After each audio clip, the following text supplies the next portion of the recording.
हरे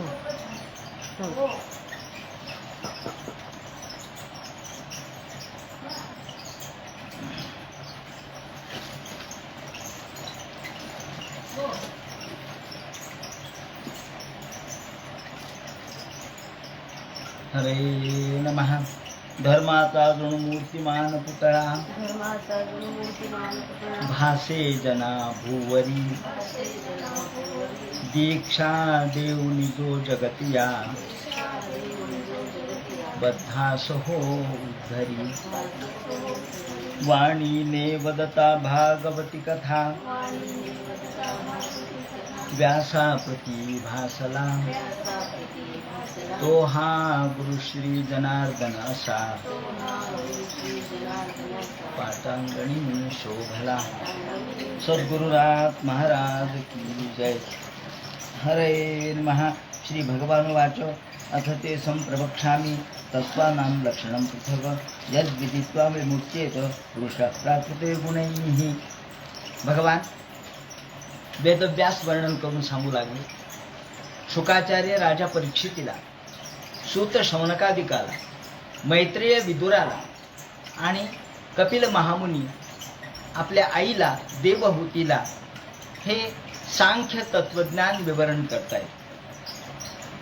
कपिल महामुनी म्हणतात की आई, तुला मी आता सांख्य तत्वज्ञान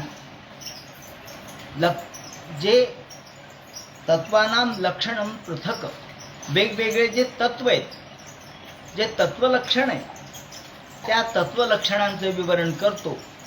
कारण हे सगळे लक्षण मायेच्या अनुषंगाने आपणाला पाहायला मिळतात. त्यामुळं याचं ज्ञान झालं म्हणजे आपोआपच प्रकृतीच्या गुणापासून त्या पुरुषाची मुक्तता होते. तेव्हा हे तत्वज्ञान या ठिकाणी सांगायला सुरुवात केलेली. जे सांख्य तत्वज्ञान आहे त्याची आपण काल सुरुवात केलेली होती. या सांख्य तत्वज्ञानामध्ये दोन प्रकारचे सांख्य आहेत. एक शेश्वर सांख्य आणि दुसरं निरीश्वर सांख्य. शेश्वर सांख्य म्हणजे ईश्वर ज्यांनी मानला आहे असं सांख्य, आणि दुसरी दृष्टिकोन निरीश्वर, ज्यांनी ईश्वर मानला नाही त्याला निरीश्वर सांख्य असं म्हणतात. आता या दृष्टीने आजच्या भाषेमध्ये जर बोलायचं झालं तर हे सांख्य तत्वज्ञान आपल्याला विज्ञानाच्या दृष्टिकोनातून सुद्धा पाहता येतं. जसं अरिस्टॉटलने फॉर्म आणि मॅटर अशी संकल्पना मांडलेली आहे. तेव्हा जी फॉर्म जे आहे, जे चैतन्य आहे, स्पिरिट आहे, आणि मॅटर ही माया आहे. मॅटर हीच फॉर्म धारण करते. आकृती ज्याला आपण म्हणतो, आकृतीबंध, हा आकृती कशाची आहे तर ती आशयाची आहे. पण आशय दिसतो का? आशय दिसत नाही. आशय आपल्याला समोर नाही, पण आकृती आपल्या समोर आहे. म्हणून फॉर्म आणि मॅटर याच्याशी जुळणारी आहे. त्याला अल्टिमेट फॉर्म हा ईश्वर आहे. अरिस्टॉटलने सुद्धा पती पत्नीचीच उपमा दिलेली आहे. या फॉर्म आणि मॅटरला पती आणि पत्नी यांची उपमा दिलेली आहे. जसं अमृतानुभवामध्ये सुद्धा त्यांनी शेवटी पती पत्नीचंच रूपक वापरलंय माऊलींनी. पतीचे नि अरूपपणे लाजोनी अंगाचे मिरवणे केले जगाए वढे लेणे नामरूपाचे. माऊली म्हणते की अंगाचिया आटणिया कांतू उवाया आणिला जिया स्वसंकोचे प्रिया जाने रूढविली.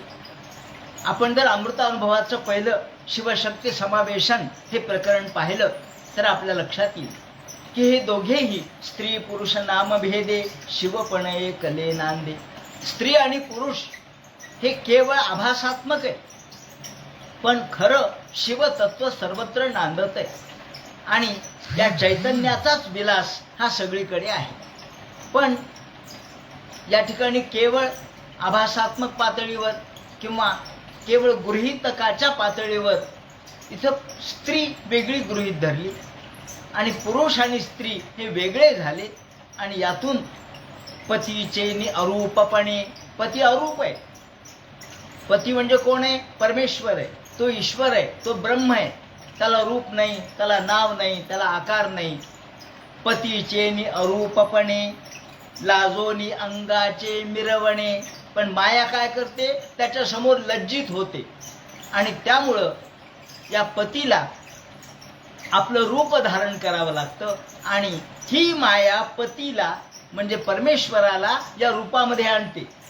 जो अरूप आहे त्याला रूप देते, जो नाव नसलेला आहे त्याला नामरूपात्मक करते, ज्याला आकार नाही, नाव नाही, रूप नाही, काहीच नाही, त्याला आकारामध्ये आणते. म्हणून केले जगा एवढे लेणे नामरूपाचे. हे जगा एवढं बाळ तिने निर्माण केलं. कुणी? मायेने. हे मायेचं आणि परमेश्वराचं बाळ आहे जग म्हणजे. आणि म्हणून आपण जर शिवशक्ती समावेशन हे प्रकरण बारकाईने पाहिलं तर आपल्याला त्यातलं खूप सूक्ष्म संदर्भ मिळतील. त्यामध्ये किती लुप्तोपमा वापरल्यात, किती सूक्ष्म प्रतिमा वापरल्यात याचं विवरण आधुनिक कवी विंदा करंदीकरांनी खूप सुंदर केलेलं आहे. की दोघांचं लग्न झालं, दोघांचं लग्न झाल्यानंतर मग दोघंही एकमेकांच्या सोबत राहू लागले आणि उलथे आवडीचे निसरोभरी. एकमेकांच्या आवडी निवडी, एकमेकांच्या बरोबर राहणं, एकमेकांच्याच जवळ बसणं, शयन तेच, बसणं तेच, खाणं तेच. दोघांना एकमेकाशिवाय करमत नाही. आणि नंतर काही काळ गेल्यानंतर त्यांनी म्हटलंय की गिळीत उगळीत. गिळीत आणि उगळीत ह्या उगळीत शब्दाने अर्थात स्त्रीला नवमास परिपूर्ण जेव्हा होतात किंवा तिला ज्या वेळेला गर्भाधान तिच्यामध्ये होतं तेव्हा आपोआपच वांत्या निर्माण होतात. हे उगळणे म्हणजे वांती. तेव्हा इतकी सूक्ष्म प्रतिमा माऊलींनी सुद्धा वापरली. लुप्तोपमा आहे ती, लक्षात येत नाही पण ती लुप्तोपमा या ठिकाणी वापरली. आणि म्हणून या लुप्तोपमेच्या अनुषंगाने आपण जर बारकाईने विचार केला तर माऊलींनी आपल्या याचं नातं आपल्याला आधुनिक वैज्ञानाशी सुद्धा दिसतं. कारण मनाच्या 3 अवस्था या ठिकाणी आहेत: ज्ञान, इच्छा आणि भावना. ज्ञान ही सत्वात्मक अवस्था आहे, इच्छा ही रज म्हणजे रजोगुणाची अवस्था. इच्छा निर्माण झाली की रजोगुण समजायचा. आणि भावना, संवेदना ह्या तमोगुणाचा आविष्कार आहे. डॉर्विन नावाच्या आधुनिक शास्त्रज्ञांनी जो जीवन विकासवाद मांडला, बायोलॉजिकल इव्होल्युशन जे मांडलं, त्यामध्ये सर्व्हायव्हल ऑफ द फिटेस्ट ही भूमिका मांडली. त्यामध्ये जगण्याची धडपड ही इच्छाशक्तीने होत असते. म्हणून मी असावं असं प्रत्येकालाच वाटतं, मी जगावं असं प्रत्येकाला वाटतं. ही जी इच्छा आहे तोच अहंकार आहे. मी असावं, माझं स्थान असावं, मला मान द्यावा असं जेव्हा जेव्हा वाटतं तेव्हा तो अहंकार असतो. मी निर्माण केलेलं साहित्य लोकांनी वाचावं, मी निर्माण केलेली कला लोकांनी पाहावी असं जेव्हा वाटतं हा अहंकारच असतो. पण हा अहंकार आपल्याला सबलाईन स्वरूपामध्ये, व्यापक स्वरूपामध्ये तो प्रगट करायचा असतो. पण जेव्हा तो व्यक्तिगत पातळीवर असतो तेव्हा ते अस्तित्वाच्या पातळीवर आपण म्हणतो. आणि सर जेम्स जीन्स या वैज्ञानिकांनी थर्मोडायनेमिक्सचा जो दुसरा सिद्धांत मांडलेला आहे, थर्मोडायनेमिक्स, जगातल्या सर्व घडामोडी यामध्ये बऱ्याचशा क्रिया ह्या अपरिवर्तनीय असतात. थर्मोडायनेमिक्सचा दुसरा जो सिद्धांत आहे तो जगातल्या सर्व घडामोडीमध्ये बऱ्याचशा क्रिया ह्या अपरिवर्तनीय असतात. म्हणून भौतिक पदार्थाचं रूपांतर हे आपल्याला अनुपयुक्त उष्णतेमध्ये होतं. आणि याला लो ग्रेड हीट असं म्हणतात. ही विश्वातील सर्वच पदार्थ रूपांतरित पावतात. ते रूपांतरित झाले की त्याचं रूपांतर अनुपयुक्त उष्णतेमध्ये होतं. हाच प्रलय. आधुनिक काळातल्या शब्दात सांगायचं झालं तर जगातले कोणतेच पदार्थ असे नाही आहेत की ज्याचं परिवर्तन होत नाही. आता उदाहरणार्थ आपण जाळ लावला, एक अग्नी पेटवला, अग्नीचं रूपांतर कशात झालं? राखेत झालं. राखेचं रूपांतर कशात झालं? वायूत झालं. कोणत्या? कार्बनमध्ये झालं. कार्बनचं रूपांतर कशात तरी होईलच ना. तेव्हा ही जी रूपांतराची प्रक्रिया चाललेली असते, अंतिमतः याचं रूपांतर एका अनुपयुक्त उष्णतेमध्ये होतं आणि हाच प्रलय किंवा हीच साम्यावस्था असं त्यांनी मांडलेली आहे. आणि त्यामुळं ही जी साम्यावस्था आहे, त्या साम्यावस्थेमध्ये आयुर्वेदाच्या दृष्टीने विचार केला तर रजोगुण, तर सत्वगुण आणि तमोगुण. तर रजोगुण हा वायूचा आहे, सत्वगुण हा तेजाचा आहे आणि तमोगुण हा पृथ्वीचा आहे. दुःख हे रजोगुणामुळे आपल्याला होतं. आपण जे सुख आणि दुःख असा शब्द वापरतो ते दुःख रजोगुणामुळे होतं. रजसस्तु फले दुःखम असं गीतेने 14व्या अध्यायामध्ये सांगितलेले आहे. रजोगुण प्रकृतीचा नित्य घटक आहे. आता पहा, रजोगुण हा नित्य घटक आहे. कोणाचा? प्रकृतीचा. प्रकृतीचा नित्य घटक रजोगुण आहे. आणि त्यामुळं प्रकृती म्हटलं की दुःख आलं, प्रकृती म्हणलं की अनित्यता आली, प्रकृती म्हणलं की संबंध आला. दुःख जर नष्ट करायचं झालं तर आपल्याला विवेकानेच ते नष्ट करावं लागतं. पण तरी रज हे अवशिष्ट स्वरूपामध्ये शिल्लक राहतं. बौद्ध तत्वज्ञानाने असं सांगितलंय की स्वरूपतः, परिणामतः आणि संस्कारतः 3 प्रकारचे दुःख बुद्धाने मांडलेले आहेत. बुद्ध तत्वज्ञानामध्ये स्वरूपतः दुःख, जे व्याधी व्रण या अर्थाने स्वरूपतः दुःख. परिणामतः दुःख, कुपथ्य जर आपण करत राहिलं तर त्याचा परिणाम दुःखामध्ये होतो. आता बरं वाटतं खायला, पण नंतर त्याचा परिणाम दुःखात होतो. चटक मटक तिखट मिरची खायला बरी वाटते, पण परिणाम पोटदुखीमध्ये होतो. म्हणून त्याला म्हणतात परिणाम दुःख. आणि तिसरं संस्कारतः म्हणजे वासनात्मक दुःख, इच्छात्मक दुःख. याप्रमाणे वस्तूमध्ये जे गुण दिसतात ते कारणामध्ये सूक्ष्मपणाने असतात, ज्याला सत्कार्यवाद असं म्हणतात. जगदुत्पत्ती शून्यातून होऊ शकत नाही हे बौद्ध मत आहे. या ठिकाणी भगवान म्हणतात, हे आई, गुणैर विचित्रा सृजतीम स्वरूपाम प्रकृतीम प्रजा. ही प्रजा, हे विश्व प्रकृतीपासून निर्माण झालं. ही प्रकृती कशी आहे? स एष प्रकृतीम सूक्ष्माम दैवीम गुणमयीम विभू. ही प्रकृती अत्यंत सूक्ष्म आहे, दिसत नाही. वडाच्या झाडाचं बी दिसतं का? नाही दिसत. डोळ्यांनी सुद्धा दिसत नाही, इतकं बारीक असतं. पण त्यातून वडाचं झाड प्रगटतं. मग त्या बियामध्ये पानं नाहीत का? हो, पानं आहेत. त्या बियामध्ये फांद्या आहेत का? आहेत. त्या बियामध्ये खोड आहे का? आहे. त्या बियामध्ये साल आहे का? आहे. पानं आहेत का? आहे. फळं आहेत का? आहे. पण दिसत का नाही? ते म्हणजे त्याला काळ लागतो, त्याला काळ जाऊ द्यावा लागतो. म्हणजे त्या बियामधून जेव्हा वृक्ष निर्माण होतो, त्यात पारंब्या आहेत का? आहेत. आता दिसत नाहीत, पण त्या आहेत, सूक्ष्म रूपाने आहेतच. तसं आपण जन्माला आलं की आपलं कसं आयुष्य होणार आहे हे ठरलेलंच आहे.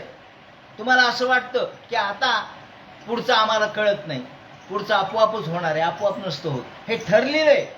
जसं ठरलंय तसंच होणार आहे. जसं उलगडत जातं.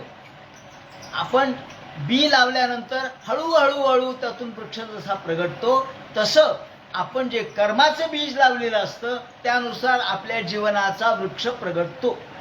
हा मुद्दा या ठिकाणी लक्षात घ्या. म्हणून बीजापासून वृक्ष तयार होतो. दूध मुराले स्वभावे तेची दही. दूध हेच पुढे दह्यामध्ये परिवर्तित होतं. त्याप्रमाणे प्रकृती ही मूलद्रव्य आहे. ते म्हणतात एष प्रकृतीम सूक्ष्माम. ही प्रकृती अत्यंत सूक्ष्म आहे, ती दैवी आहे आणि गुणमयी आहे. अशी ही प्रकृती ते म्हणतात सृष्टी कर्मवती आहे. हेच जे कारण आहे तेच कार्यामध्ये प्रगटतं. प्रकृती हे कार्य आहे, त्याचं कारण या ठिकाणी सांख्य तत्वज्ञान प्रकृतीलाच कारण मानतात, प्रकृतीलाच कार्य मानतो. आपण वैदिक तत्वज्ञान किंवा वेदांत हा ईश्वराला कारण मानतो आणि प्रकृतीला कार्य मानतो. सांख्य तत्वज्ञान प्रकृतीलाच कारण आणि प्रकृतीलाच कार्य मानतो. ते म्हणतात फक्त भगवंताची इच्छा त्याला कारणीभूत आहे. त्यामुळे याला सत्कार्यवाद.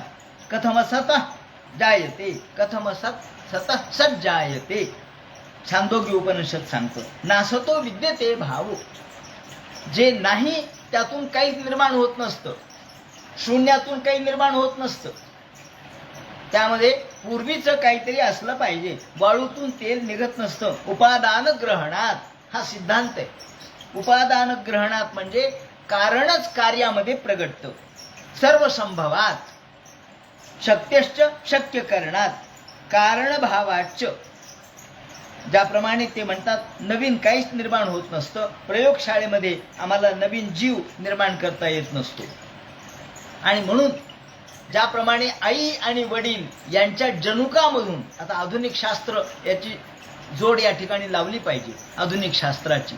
त्यांनी असं म्हटलंय की एका पिढीकडून जशी दुसऱ्या पिढीकडे जनुक संक्रांत होतं. जनुक म्हणजे आई वडिलांच्या जवळ असलेले जे क्रोमोझोम्स आहेत ते एकमेकांच्या 24-24 अशा जोड्या आहेत आणि 48 क्रोमोझोम एकत्र आले की त्यातून जीव तयार होतो असं आधुनिक शास्त्र सांगतं.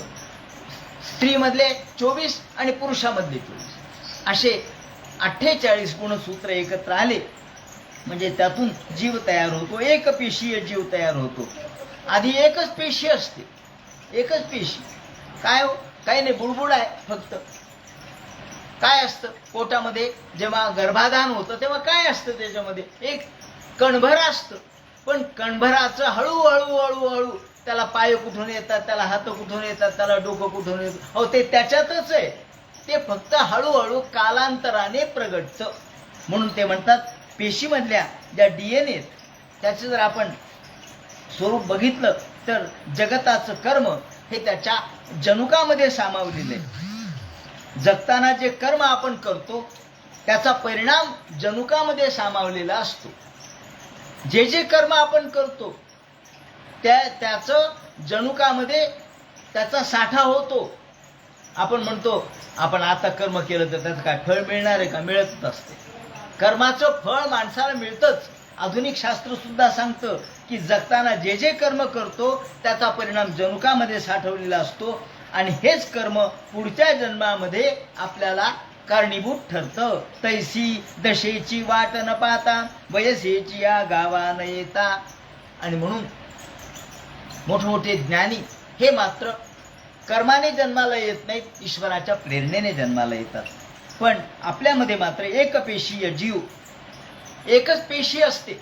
मग त्याचं विभाजन होऊन होऊन होऊन, विभाजन म्हणजे विकुर्वाणात, भागवतकारांनी शब्द वापरला विकुर्वाणात. विकुर्वाणात म्हणजे त्याचं विभाजन झालं. एकाचे 2 झाले, 2चे 4 झाले, 4चे 8 झाले, 8चे 16 झाले, असे गुणाकार पद्धतीने वाढत जातं हे. आणि किती एकपेशीय जीव 60 कोटी पेशी आपल्या शरीरामध्ये असतात. हे कुठून आल्या हो? एकाचे 2 झाले, 2चे 4, 4चे 8, 8चे 16, 16चे 32, 32चे 64 असे गुणाकाराच्या पद्धतीने वाढत गेले आणि त्याचा जीव बनला याप्रमाणे. आणि म्हणून ते म्हणतात की एकपेशीय वनस्पतीचे देखील पुष्प प्रकार आहेत. आणि म्हणून आपल्या विश्वरचनेप्रमाणे रेणूचे 2 अर्धे भाग होतात, आई आणि वडील. आधुनिक शास्त्र हेच सांगतं आणि सांख्यशास्त्र तेच सांगतं. फक्त सांख्यशास्त्राची भाषा ही वैदिक आहे, पौराणिक आहे, आपल्याला ती कळत नाही. म्हणून मी हे नव्या पद्धतीने सांगू लागलोय की पुन्हा रेणूंची जुळणी होते. आता कसं होतं पहा, आई आणि वडील तेच आहेत. 4 मुलं आहेत आई वडिलांना. 4 मुलं सारखे आहेत का हो? नाही. एकाचा स्वभाव रागीट आहे, दुसऱ्याचा सात्विक आहे, तिसऱ्याचा रजोगुणाचा आहे. कसं काय म्हणले? एकाच बापाचे आई बाप आहे. हो हो, एकाच आई बापाचे, पण त्यात कमी जास्तपणा झालाय. कोणाचा राग, काही काही वेळेला आजोबाचे गुण त्याच्यात येतात, काही वेळेला पणजोबाचे गुण येतात. आपण म्हणतो ना आजोबा जन्माला आले, पुन्हा पोटाला आले. ते काय तर त्याचे गुणसूत्र यामध्ये प्रगटतात. त्यावेळेला मुलात नाही प्रगटले पण नातवात आले. काही वेळेला मुलगा हा आपल्याला असा अनुभव आहे. अनेक लोक आहेत आपल्या बाजूला की काव तुमचे आजोबा फार मोठे वकील होते पण मुलगा काही शहाणा नाही निघाला, मुलगा जरा बेडसरच निघाला. पण नातू त्यांच्यासारखाच निघाला, त्यांचंच नाव काढलं. हे कसं काय? तर हे आजोबाचे गुण येतात. हे कशामुळं? तर एकमेकांच्या रेणूंची रेणू म्हणजे क्रोमोझोम्स, ते जे आहेत ना त्यांची जुळणी वेगवेगळ्या पद्धतीने होते. आता हे निसर्गावर अवलंबून आहे, हे पुन्हा आपल्या हातात नाही, ते ब्रह्मदेवावर अवलंबून आहे. कोणाची रेणूचा कोणाची जुळणी करायची हे त्याच्यावर अवलंबून आहे, आणि हे ते आपल्या दैवावर अवलंबून आहे पुन्हा.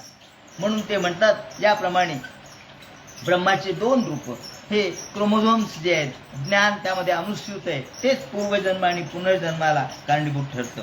ज्याप्रमाणे आता आपण हा जो विचार जर केला तर ते म्हणतात की अशा पद्धतीने, या नव्या पद्धतीने विचार केला तर आपल्याला वस्तूमध्ये जे गुण दिसतात ते कारणाचे गुण आहेत, तेच कार्यामध्ये प्रगटले. उपादान ग्रहणात सर्व संभवात शक्यश्च शक्य कारणात कारणभावाच्च असे या ठिकाणी म्हटलेले आहे.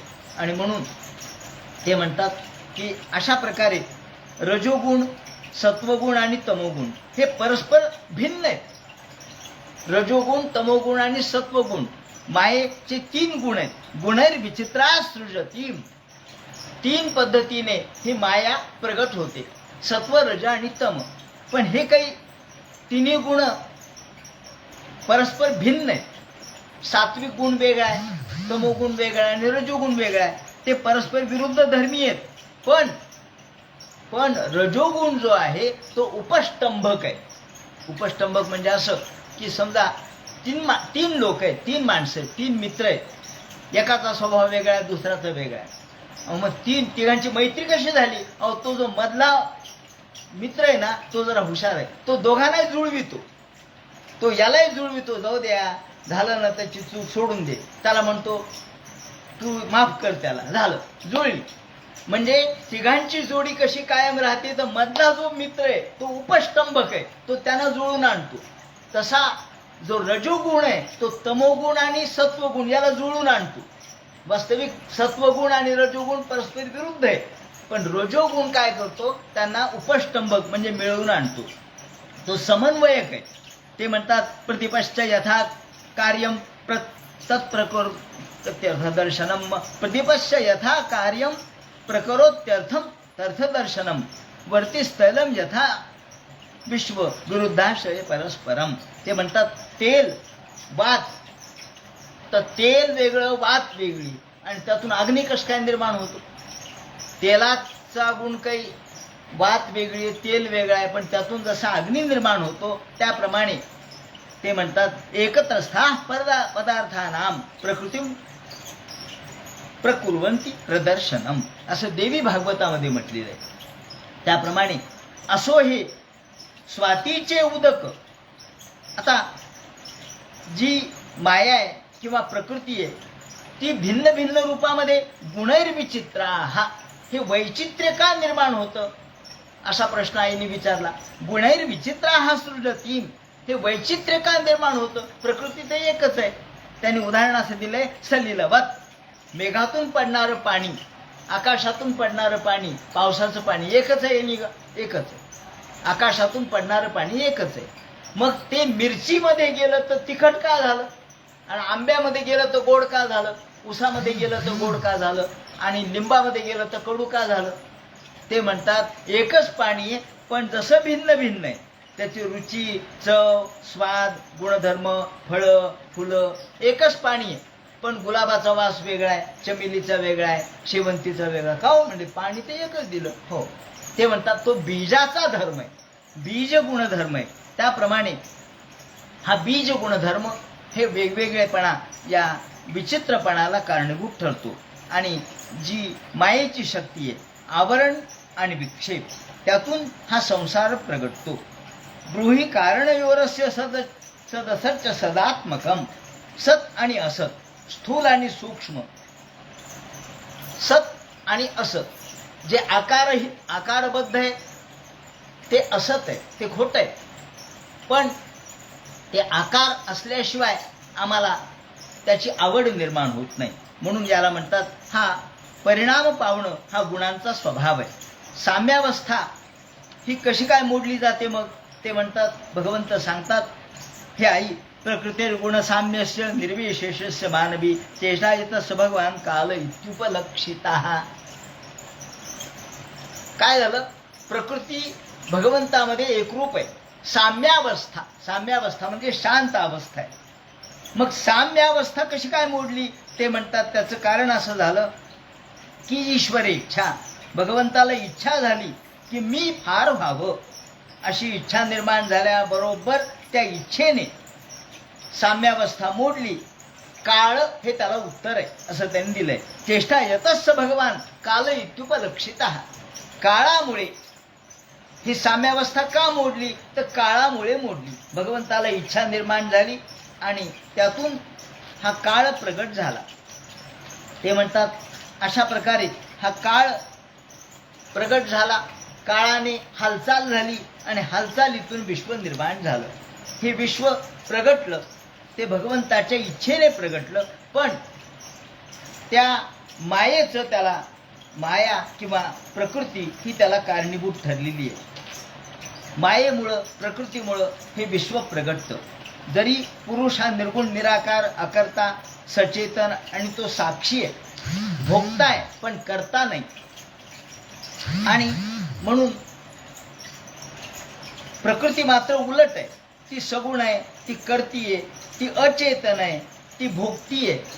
हे सगळे गुण प्रकृतीचे. भोक्तव्य हा गुण प्रकृतीचा आहे आणि या गुणातून सृष्टी निर्माण होते.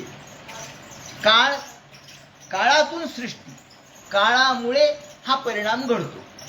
आपण जर म्हटलं की आपण जर पाडाला पिकलेला आंबा आपण ठेवला आणि काही दिवस, 2-4 दिवसानंतर तो पिकला. कशामुळे पिकला? याचं उत्तर काळ आहे. काळामुळे पिकला. आपण वृद्ध झालो कशामुळे? काळामुळे. आपण जन्माला आलो कशामुळे? काळामुळे. आपण मृत्यू पावलो का? काळामुळे.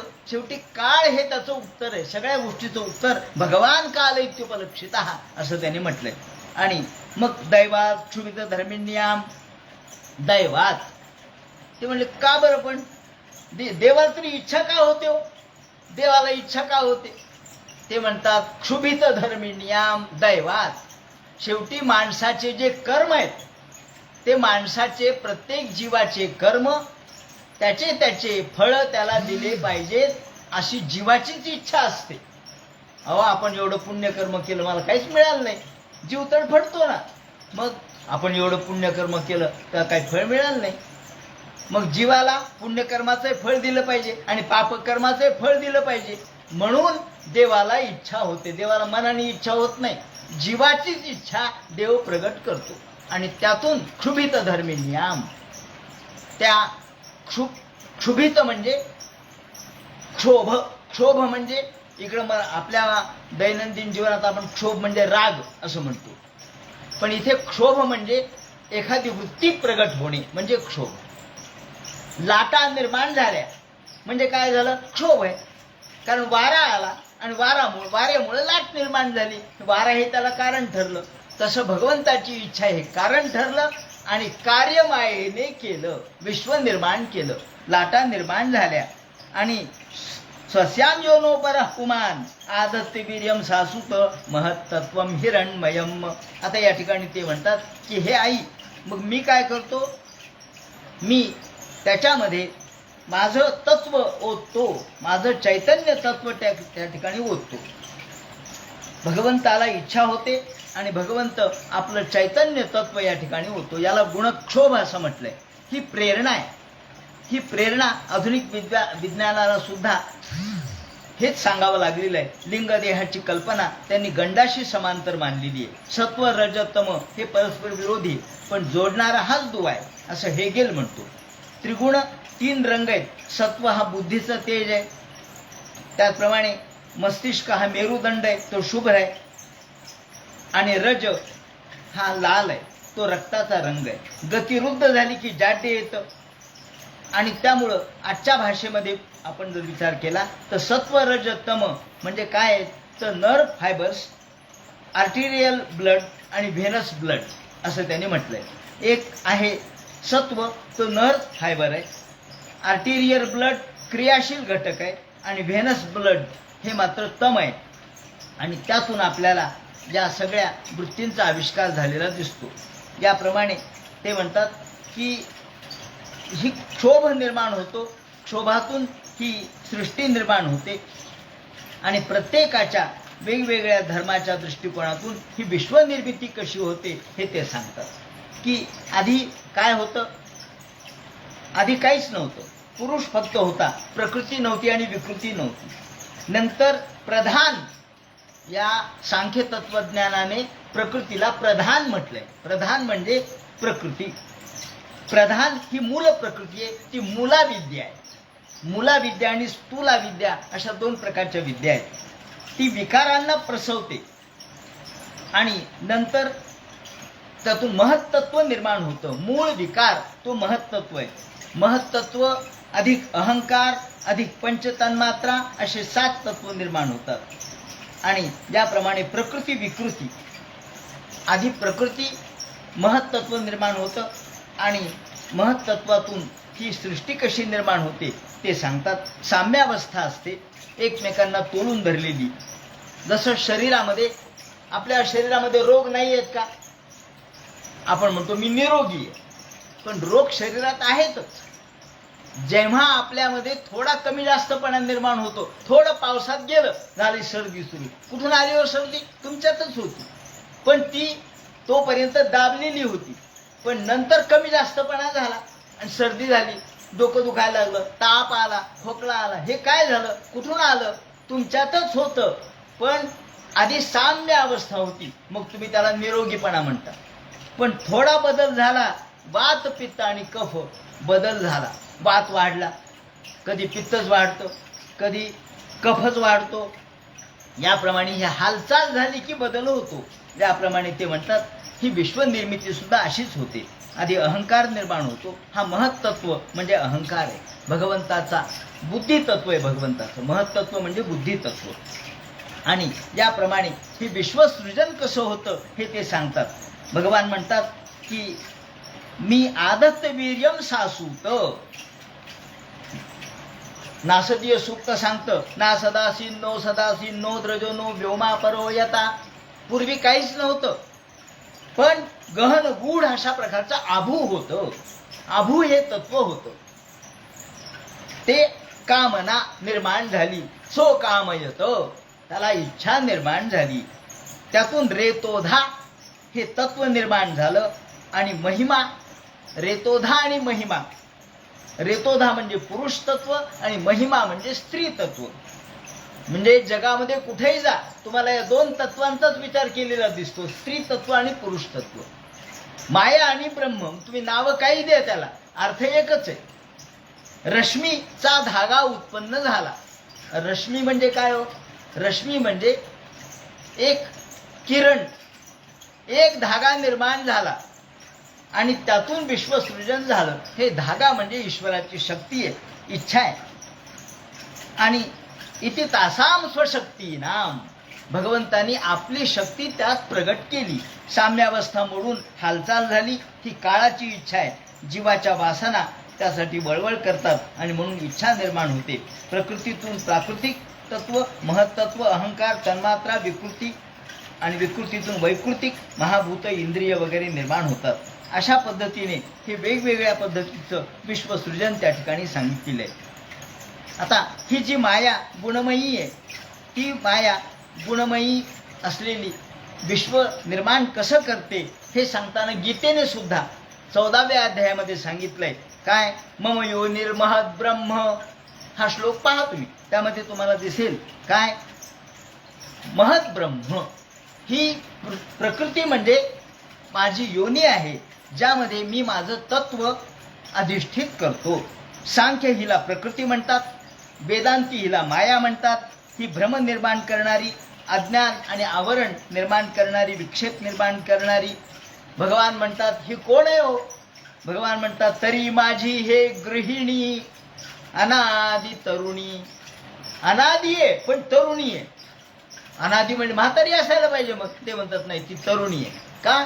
ती सतत विश्व निर्माण करत राहते. प्रजनन निर्मिती ही सतत चाललेली, तिची प्रसवशीलता तिच्यामध्ये आहे, म्हणून ती तरुणी आहे, म्हातारी झाली नाही. ती अनादी तरुणी, ती अनादी आहे पण तरुणी आहे. माऊलींचे शब्द आहेत ते. हे माझी गृहिणी अनादी तरुणी अनिर्वाच्य गुणी अविद्या आहे. तिचं वर्णन नाही करता येत. अनिर्वाच्य ते आहे म्हणावी तर दिसत नाही, नाही म्हणावी तर प्रत्ययाला येते. पै माझे अंगे पहुडले हे जागे आणि सत्ता संभोगे गुरविणी होय. माझ्या सत्तेने ती गुरविणी होते. गुरविणी म्हणजे काय?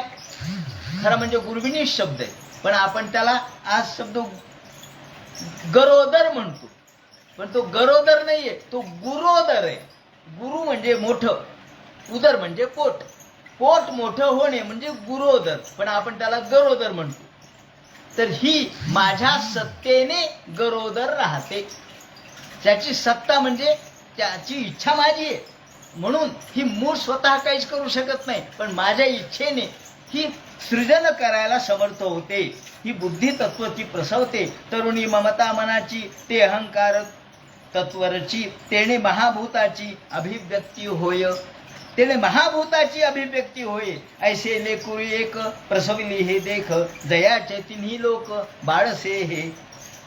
या कारणे मी पिता महत ब्रह्म हे माता अपत्य पांडुसुता जगदंबरू. या दृष्टीने मी सगळ्या जगाचा पिता आहे, माया माता आहे आणि हे विश्व म्हणजे माझी निर्मिती आहे.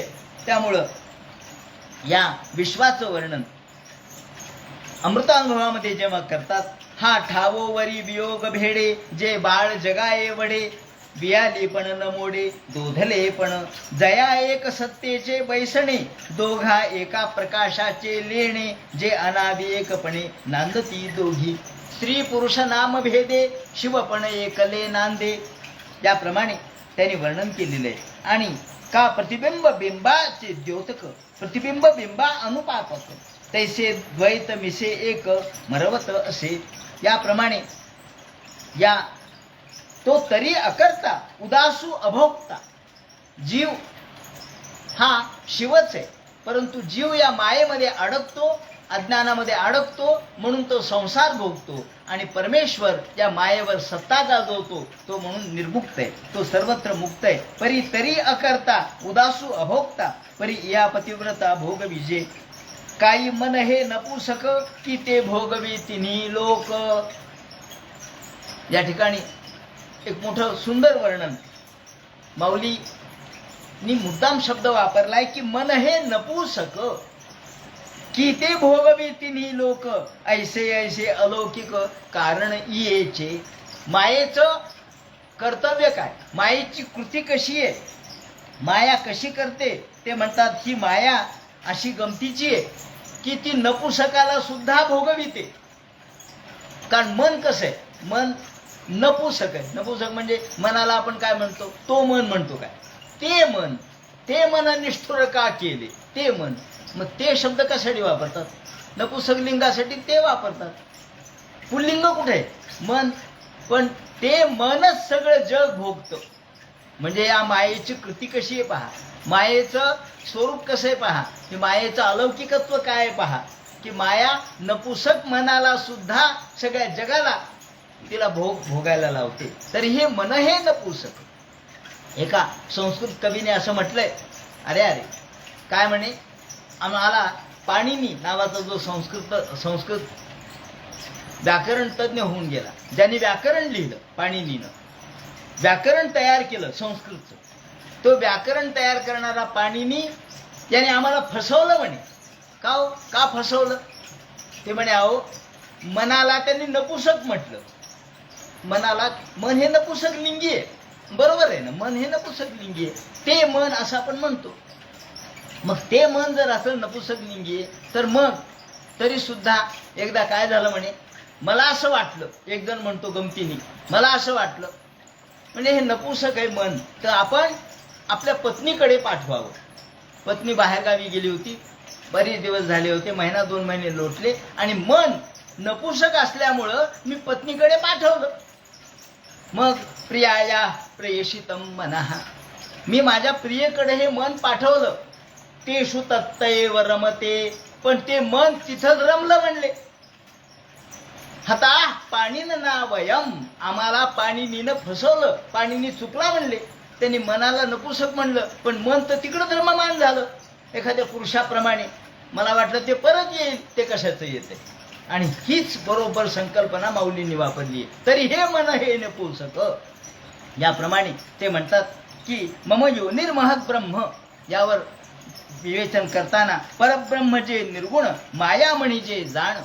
दासोपंतांनी सुद्धा यावर विवेचन करताना म्हटलंय की परब्रह्म जे निर्गुण, मायामणी जे जाण, तयाचे स्वस्फुरण ज्ञानानंदमय.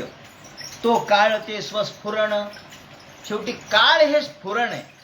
काळाच्या मुळे हे निर्माण होतं. तीची असे निमग्न, तैसे केले गर्भाधान, ब्रह्मयोनी माझी. या ब्रह्मरूपी योनीमध्ये भगवंतांनी गर्भाधान केलं. ही केवळ भाषा आहे बरं का, हे काही नाही. गर्भाधान हा शब्द फक्त आपण वापरायचा आहे आपल्याला माहिती म्हणून, पण प्रत्यक्षात इच्छा या रूपाने, सत्ता या रूपाने भगवंतांनी इथे प्रवेश केला. सत्ता या रूपाने तो प्रगटला.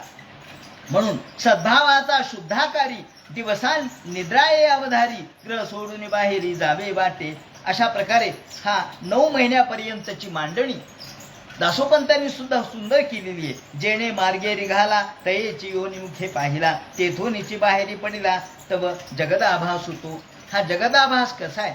मम मद्योनी साचोकारे, तेथून भूते सराचरे. माझेनी बीज म्या धरिले, माझे नीच अन्वये वाढिले, मद्योनी मार्गे निघाले, विश्व सकळ. असं या ठिकाणी पूर्ण माया आणि ब्रह्म यातून विश्वसृजन कसं झालं याचं वर्णन त्यांनी केलेलं आहे. त्यामुळं या विश्वसृजनाच्या दृष्टिकोनातून या गोष्टीचं विवेचन आपण जर केलं तर भगवंतांनी सृष्टी कशी निर्माण केली, विश्व कसं निर्माण केलं आणि ते एकमेकांच्या मध्ये वेगवेगळ्या गुणांनी कसं प्रगटलं याचं विवरण या ठिकाणी करण्यात आलेलं आहे. ते म्हणतात की याप्रमाणे मग पुढे काय झालं? जगद अंकुर प्रगटला. जगद अंकुर, जगरूपी अंकुर प्रगटला. विश्वमात्मगतम व्यंजन कूटस्थो जगद अंकुर. या कूटस्थाला जगदरूपी अंकुर प्रगटला. आणि मग 4 प्रकारच्या या उपासना पद्धती त्यांनी सांगितल्यात. एक वासुदेव, दुसरा संकर्षण, तिसरा प्रद्युम्न आणि चौथा अनिरुद्ध. या 4 प्रकारच्या, या प्रकारे हे जे 4 जण सांगितले. वासुदेव हा जो आहे तो चित्त आहे. संकर्षण हे अहं तत्व आहे, आपल्यामध्ये जो अहंकार आहे तो संकर्षण आहे. त्यानंतर प्रद्युम्न जो आहे तो ब्रह्म आहे. आणि अनिरुद्ध हा चंद्र आहे, तो आपलं मन आहे. याप्रमाणे या 4 पद्धतीने या चौघांचं रूपवैशिष्ट्यही सांगितलंय की ते म्हणतात स्वच्छ, पांढरं स्वच्छ असं स्वरूप, शांत असं स्वरूप कशाचं आहे तर ते वासुदेवाचं आहे. त्यानंतर सत्वगुण वासुदेवामध्ये, अहंकार संकर्षणामध्ये, त्यामुळे त्याचं रूप निळं आपल्याला दिसतं आणि घोर रूप त्यांचं आहे. त्यानंतर मन हे अनिरुद्धाचं स्वरूप आहे आणि त्यामध्ये इंद्रिय असतात. अनिरुद्ध असं त्याचं नाव आहे. आणि शारेदेन दीवर श्यामम, श्यामल रंग त्याचा असतो. आणि प्रद्युम्न हाही या ठिकाणी बुद्धी तत्व आहे, त्याचंही त्यांनी स्वरूप लक्षण सांगितलेले आहे. त्याप्रमाणे 3 तत्वापासून हे 4 जण वासुदेव, प्रद्युम्न, अनिरुद्ध आणि संकर्षण असे प्रगट होतात. आणि हे आपलंच बुद्धी तत्व आहे, आपलाच अहंकार आहे, आपलंच मन आहे आणि आपलीच व्यापकता आहे. यामध्ये त्यातून विकुर्वाणात, एकातून दुसरं कसं निर्माण झालं ते सांगतात. आकाश आहे म्हणजे आधी महत्त्व निर्माण झालं, महत्त्वातून अहंकार निर्माण झाला. अहंकार 3 प्रकारे प्रगटला, सात्विक, राजस आणि तामस. आणि त्या प्रत्येकामधून मग आकाश तत्व आधी निर्माण झालं, ते तामस अहंकारामधून. आकाश तत्व प्रगटल्याबरोबर त्या आकाश तत्वालाही विकार झाला, त्यातून वायू तत्व निर्माण झालं. म्हणजे आकाश तत्व आधी निर्माण झाल्यानंतर त्यातून वायू तत्व. का? हळूहळू तुम्ही म्हणाले निर्माण कसं होतं, याचं उत्तर एकच आहे. आपण बी लावलं, त्याला एक बारीक असा अंकुर फुटला, त्याला बारीक फांदी आली, त्यातून पानं आली. कुठून आले हो पानं? त्याच्यातूनच आले. त्याला फळं आले. कुठून आले हे सगळे? हे त्याच्यातूनच आले. त्याप्रमाणे हे जसं हळूहळू प्रगट होतं तसं एकातून दुसरं स्पर्श तन्मात्रा निर्माण झाल्या, त्यातून वायू आला. रूप तन्मात्रा निर्माण झाल्या, त्यातून अग्नी आला. त्याचप्रमाणे पुढे स्पर्श शब्द तन्मात्रेतून आकाश आलं. शब्द रूप रस पाणी, रस तन्मात्रेतून पाणी आलं. आणि त्याच्यानंतर भूमी तन्मात्रा अर्थात गंध तन्मात्रा, यातून भूमी निर्माण झाली. गंध मात्र स्तमू तस्मात पृथ्वी घ्राणस्तु गंधगाः. याप्रमाणे आकाशाचे गुणधर्म आपल्याला, आकाश हा एक गुणधर्माचं आहे. आकाशाच्या नंतर काय निर्माण झालं? वायू. वायूमध्ये 2 गुण आहेत. जसं उदाहरणार्थ आई आणि वडील आहेत. मुलामध्ये आई आणि वडिलांचे दोघांचे गुण आले. नातवामध्ये आई वडील आणि आजोबा यांचे गुण आले. मग पणत्वामध्ये आई वडील आजोबा पणजी यांचे गुण आले.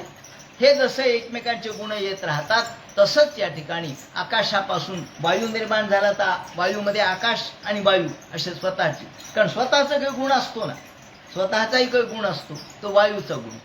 मग वायूमध्ये 2 गुण आले. नंतर अग्नीमध्ये 3 गुण आले. पाण्यामध्ये 4 गुण आले. आणि पृथ्वीमध्ये 5 गुण आले. पृथ्वीमध्ये बाप आजे पंजे पडपंजे निपटपंजे सगळ्यांचे गुण आले. म्हणून पृथ्वी तत्व सगळ्यात श्रेष्ठ आहे. आणि म्हणून पार्थिव पूजेला महत्व आहे. पार्थिव पूजा म्हणजे सगळ्या पंचमहाभूताची पूजा. आकाशाची वेगळी पूजा करायची गरज नाही, त्याच्यात आहेच आहे. हाथी के पाव में सबके पाव म्हटल्याप्रमाणे आकाशामध्ये सगळेच आहेत.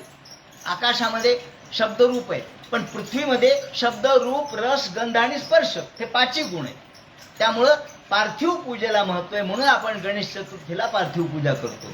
गणेश तत्व आहे, तिथे मूळ तत्व गुरुत्व त्यामध्ये आहे. म्हणून अशा पद्धतीने एक एक एक एक एक एक तत्व आले, विराट पुरुषामध्ये प्रगट झाले. पण तरी सुद्धा विराट पुरुष उठला नाही. सगळे देव आले, देवता आल्या, डोळे निर्माण झाले, डोळ्याची देवता आली चंद्र सूर्य. कान निर्माण झाले, कानाची देवता दिशा आली. त्याचप्रमाणे मन निर्माण झालं, मनाची देवता चंद्र आला. हात निर्माण झाले, त्याची देवता इंद्र आला. पाय निर्माण झाले, त्याची देवता विष्णू आले. सगळे आले, पण नोद तिष्ठ तदा विराट. विराट पुरुष उठला नाही. का? चैतन्य नाही ना. जोपर्यंत चैतन्य निर्माण होत नाही तोपर्यंत याला चलन वलन होत नाही. आहे सगळं, पण चैतन्य निर्माण झालं की तो हलायला बोलायला लागतो. चित्तेन हृदयम चैत्याः. जेव्हा चित्तामध्ये चैतन्याचा प्रवेश झाला, भगवंताचा प्रवेश झाला, या जगामध्ये सगळं जगतत्व आहेच आहे. पण जोपर्यंत आपण किल्ली फिरवत नाहीत तोपर्यंत जशी एखादी बाहुली नाचत नाही, त्याप्रमाणे भगवंत हा किल्ली आहे. भगवंत हा सगळ्यांची चावी आहे. ती चावी लागल्याशिवाय हे जग चालत नाही. नाही ते जग आहे, पण चित्त, या चित्तामध्ये चैत्य भगवान. चित्त शब्द आहे ना, चित्त हे द्वित्त आहे. 2 तला त, पण त्यातलं त काढा एक, चित्त शिल्लक राहतं. हे जे चित्त आहे ते चित्तामध्ये जेव्हा प्रवेशतं तेव्हा हा विराट पुरुष जागा होतो. ते म्हणतात यथा प्रसूतम पुरुषम प्राणींद्रिय मनोधियाः. याप्रमाणे हा विराट पुरुष प्रगटला आणि त्या विराट पुरुषाने ही सृष्टी प्रगट केली. आणि मग ते म्हणतात आता प्रकृती आणि पुरुष याच्या ज्ञानाने मोक्षप्राप्ती कशी होते, सांख्याचा पुरुष काय आहे, सांख्य तत्वज्ञान हे पुरुष आणि प्रकृतीचा विचार काय करतंय. त्याप्रमाणे क्रियागुण, क्रियेला कोणते गुण असतात, त्याप्रमाणे या क्रियेतून कोणकोणते स्वरूप प्रगटतात. पुरुष हा अकर्ता असून सुद्धा आपण खरं म्हणजे अहंकार त्या सगळ्याला कारणीभूत आहे. पण आपण विनाकारणच अहंकाराचं कांगडं घोंगडं आपल्यावर घेतो आणि मला दुःख झालं म्हणतो. वास्तविक आत्म्याचे गुण हे दुःखाचे नाहीत आणि सुखाचेही नाहीत. आत्मा सुख दुःखाच्या पलीकडचा आहे. परंतु आपण दुसऱ्याचे गुण आपल्यावरती घेतो आणि आपल्याला त्रास झाला म्हणतो. याप्रमाणे हे का होतं? हे कर्तृत्व भोक्तृत्व हे मायेचे गुण आहेत. पण आपण कर्तृत्वही आपल्यावर घेतो भुक्त भोगा परित्यक्ता दृष्ट दोषात नित्यशः. आपण याप्रमाणे दुसऱ्याचे दोष आपल्यावर घेतो आणि दुःख भोगतो. याचं कारण काय असं विचारल्यानंतर आता या ठिकाणी कपिल महामुनी आपल्या आईला जे सांगतील तो सगळा भाग उद्या सांगण्यात येईल. हरे नमः. पुंडलिक वरदे हर विठ्ठल सीताकांत.